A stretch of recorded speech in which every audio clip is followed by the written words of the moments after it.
Muy buenos días, hermanos y amigos. Bienvenido a su programa Datos Bíblicos.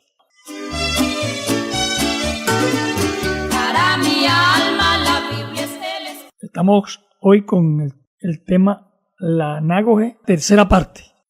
Haciendo un recuento, no es una figura literaria propiamente dicha, sino un método de interpretación bíblica que busca el sentido espiritual y místico y escatológico del texto, más allá de lo literal. Interpretaciones espirituales deben estar respaldadas por el contexto bíblico, en coherencia con las Escrituras. Seguimos con el ejemplo que está en Éxodo 14, 21 y 31, la travesía del Mar Rojo. Moisés, con el poder de Dios, divide las aguas del Mar Rojo para que los israelitas puedan escapar de Egipto, y las aguas se cierran sobre los egipcios que los perseguían. Anagógicamente, el cruce del Mar Rojo es un símbolo del bautismo, donde los creyentes pasan de la esclavitud del pecado, que tipifica Egipto, y la libertad en Cristo. En 1 Corintios 10, del 1 al 2 dice: porque no quiero, hermanos, que ignoréis que nuestros padres todos estuvieron bajo la nube, y todos pasaron el mar, y todos en Moisés fueron bautizados en la nube y en el mar. Esta nube simboliza la presencia y guía de Dios. Representa al Espíritu Santo. Es una imagen de la salvación y de la liberación. También prefigura donde los obstáculos y enemigos son derrotados por el poder de nuestro gran Dios y Salvador Jesucristo. Efectivamente, la anágoge nos permite a nosotros mirar con amplitud los detalles bíblicos que, junto a la hermenéutica, la exégesis y la homilética, podemos usar para extraer la riqueza escritural. Aquel Egipto que fue dejado atrás representa no solamente la vida antigua, sino la vida de esclavitud, porque el Señor dijo en Juan capítulo 8, versículo 44, todo aquel que hace pecado, esclavo es del pecado. Y el que es vencido por alguien viene a ser esclavo del que le venció. En ese orden de ideas, todos éramos esclavos, unos del alcohol, otros de la marihuana, otros de tantas cosas que nos esclavizaban, y de esa esclavitud también nos libertó el Señor. No solamente nos saca de ese mundo de tinieblas, porque dice la Biblia ahora que hemos sido trasladados de las tinieblas a un mundo de luz, de esclavitud a un mundo de libertad. En el bautismo, nuestros antiguos pecados, el Creador nuestro, el Perdonador nuestro nos dice: y sepultaré en la profunda mar vuestros pecados y nunca más me acordaré de ellos. Entonces hay una analogía ahí en ese suceso. Ese mar, así como representa la sepultura de nuestra antigua vida, de nuestros antiguos pecados, es también la forma de emerger a una nueva vida, porque de ahí parten ellos al desierto, que es total libertad. Es un patio que no tiene cerca, es un camino que no tiene demarcación, o sea, usted puede andar por donde quiera, pero como es un camino nuevo, entonces el Señor les señala por la noche una columna de nube de fuego que les calentara y para que no murieran de hipotermia, y también les alumbrara, y en el día la columna de nube que les cubría del sol, pero también los guiaba. Entonces quiere decir que cuando nos bautizamos, salimos de la vida, el Señor nos rescata de la vida pasada, nos perdona los pecados. Después del bautismo quedamos dependiendo 100% del Señor, porque es un camino que nunca hemos recorrido. Y en todos los aspectos de ahí en adelante notaremos que dependemos de Dios. El agua nos la suministra Él, como dice acá, y todos bebieron de la roca, que le seguía la roca, era Cristo. El maná, la comida, viene de arriba. El camino es el Señor. ¿Hacia dónde vamos? Bueno, todavía estamos aquí, ¿verdad? Pero vamos con la meta de llegar a nuestra tierra prometida. Para mi alma la Biblia es el... Queremos hacer aquí una digresión del paso del Mar Rojo. Dice la Biblia que salieron de Egipto unos 600,000 hombres, sin contar las mujeres y los niños, y también algunos extranjeros que se anexaron a esa travesía. Según algunos cálculos, más o menos hay unos 2,5 millones de personas salieron de Egipto. Ahora, si le agregamos los animales, ovejas, asnos, bueyes, vacas, eso se va a una cantidad de miles. Entonces, para cruzar el Mar Rojo con fluidez en 6 o 7 horas, que fue que lo pasaron más o menos, ese es el tiempo, tuvo que abrirse el mar mínimo 3 kilómetros de ancho. La muralla de agua debían estar entre 20 a 300 metros. 20 en lo más llano, 300 metros en lo más profundo. Entonces, mi hermano, este milagro del cruce Mar Rojo, uno lo ve sencillo. Pero si le hacemos el análisis profundo, como lo estamos haciendo ahora, vemos que fue un milagro extraordinario. Pero es un milagro extraordinario por donde usted lo mire.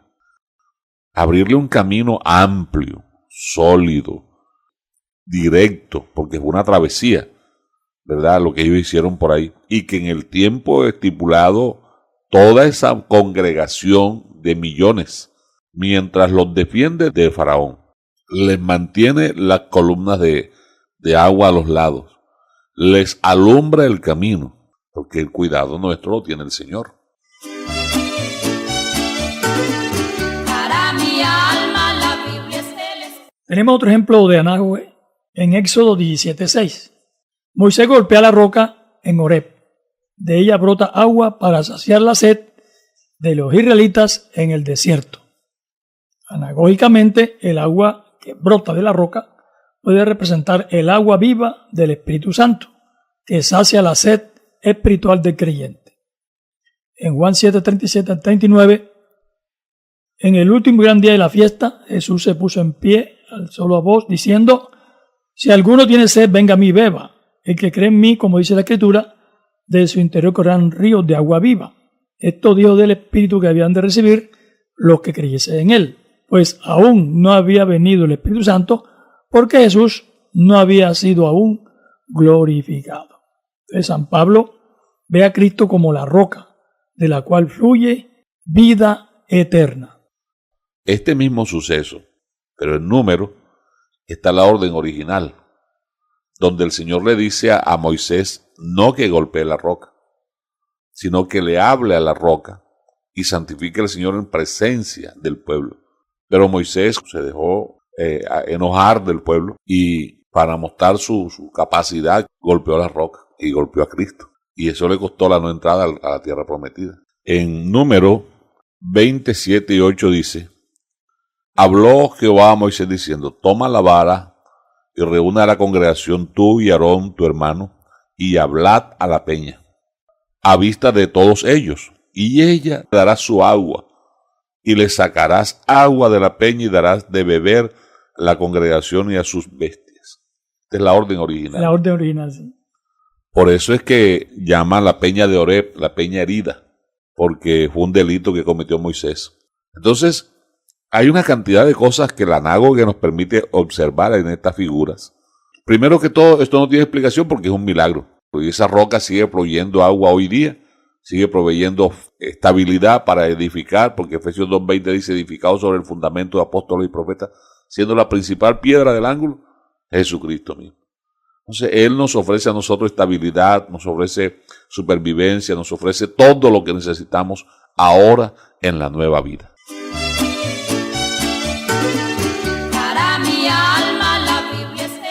En 1 Corintios 10, versos 3 y 4 dice: y todos comieron el mismo alimento espiritual.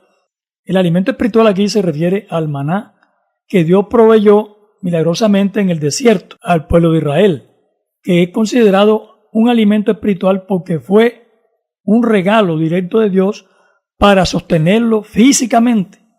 También tiene un significado espiritual al simbolizar la provisión y el cuidado de Dios por su pueblo.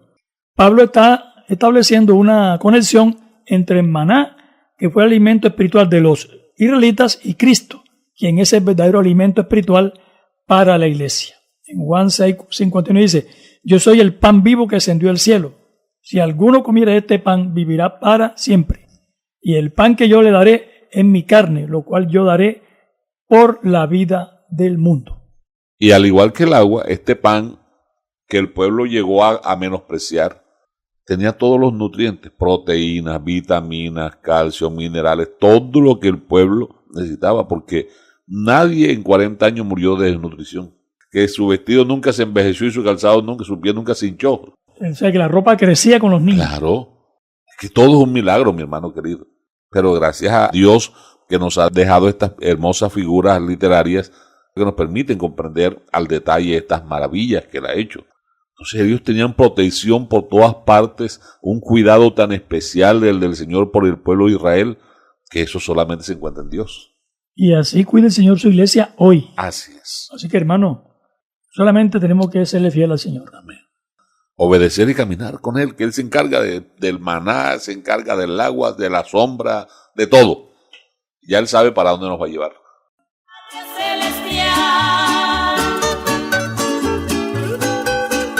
Es el momento de darle clic a la campanita de la verdad del Evangelio. Hágase socio de este canal y ayúdenos a difundir el mensaje de salvación. En YouTube, consíganos como La Verdad del Evangelio y ahí va a encontrar todos los programas anteriores de datos bíblicos. Ayúdenos a predicar el mensaje de salvación en todas estas plataformas.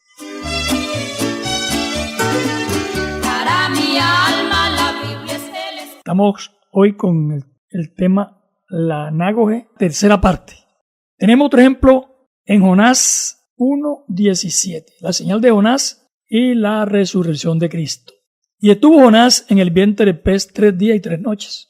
Tenemos el contexto bíblico en Mateo 12:40. Porque como estuvo Jonás en el vientre del gran pez 3 días y 3 noches, así estará el Hijo del Hombre en el corazón de la tierra 3 días y 3 noches. La experiencia de Jonás enseña que la desobediencia trae disciplina, pero también que Dios oye al que clama, no importa de dónde se encuentre. Él estaba allá en lo profundo del mar, en el buche del pez, y allá oró a Jehová, y Jehová lo oyó. La muerte y la resurrección de Jesús nos llama a morir al pecado y a vivir una vida nueva. En el sentido histórico profético, Jesús murió en la víspera de un día de reposo solemne. No fue un sábado semanal, hay que tener en cuenta eso. Para los judíos, el día de 24 horas comienza a las 6 de la tarde, no a medianoche. Este calendario lo inventó un sacerdote, un papa, y cambió el horario. El día empieza a las 6 de la mañana y la noche empieza a las 6 de la tarde o de la noche. Por tanto, el tiempo que duró Jesús en la tumba fue 72 horas completicas. El Señor murió miércoles y fue enterrado en la noche, ya a las 6, rayando, porque ya venía el día de reposo de gran solemnidad, o sea, la Pascua, el día de la Pascua. Entonces, en la noche del miércoles, que comienza el día, fue enterrado. Duró jueves, noche y día, que es la Pascua. Sábado, noche y día. Y resucitó al inicio de la noche del primer día de la semana, o sea, 72 horas completicas. El sentido anagógico, la señal de que Jonás prefigura la victoria de Cristo sobre la muerte. 3 días y 3 noches son 72 horas. Entonces, por tanto, eso es que murió viernes, eso es falso. Esta es otra figura importante, yo llamaría crucial en la fe cristiana, porque como la anágoge aquí nos presenta la posibilidad, nos da la posibilidad de observar desde distintos aspectos, ya que nos valemos de la homilética, la hermenéutica, la exégesis y todas esas ciencias que nos ayudan a la correcta interpretación de la Biblia. Hay un parámetro para darle veracidad a todos estos argumentos que usted acaba de exponer que son así, correctos, y es las fiestas judías. El Señor Jesucristo enmarca la vida de Él todo dentro de las fiestas judías.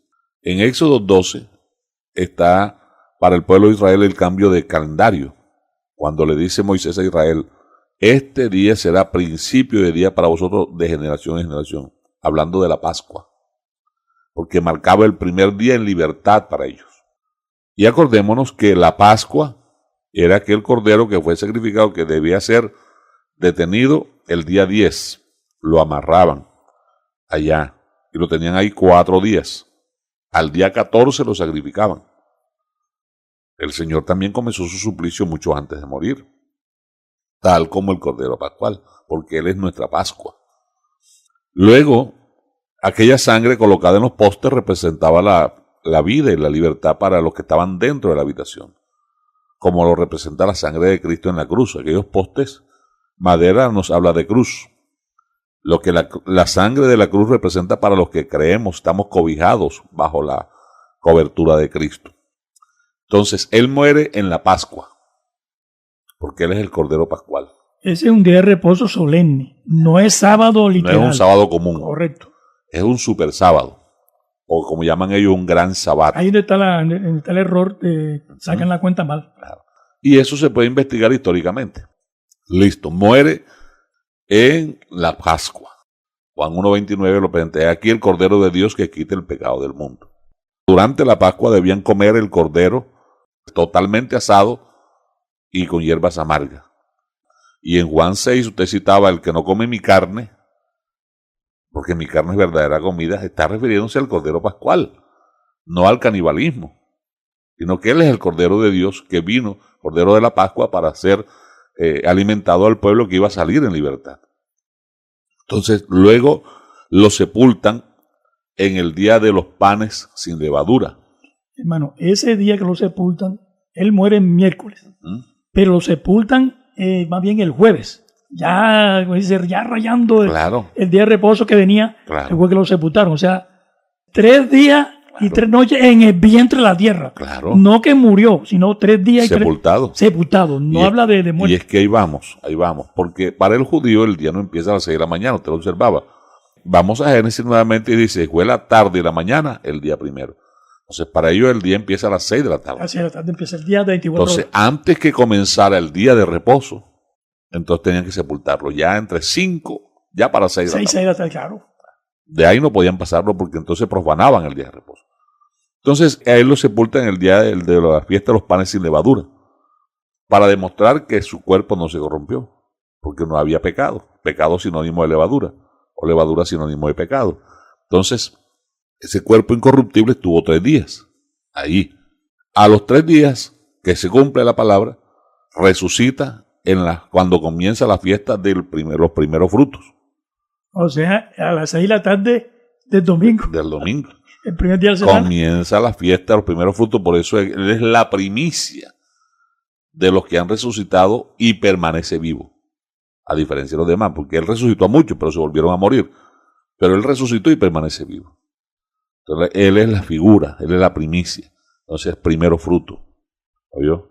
Entonces, por eso resucita el domingo a primera hora. Claro. La primicia. Claro. Gloria a Dios. Para que en todo tenga la preeminencia. ¿Oyó? O sea, que si yo está resucitando el domingo los tipo 6 de la tarde. A esa hora. Más o menos. Es que, hermano, Él murió el día 14 a las 3 de la tarde. Porque esa hora tenía que ser muerto el Cordero. Y resucitó en la hora señalada. Entonces, la Pascua, la fiesta judía nos van dando unos márgenes exactos de lo que aconteció con el Señor. Entonces, resucita la fiesta de los panes de los primeros frutos. Entonces, ya llevan 3 fiestas.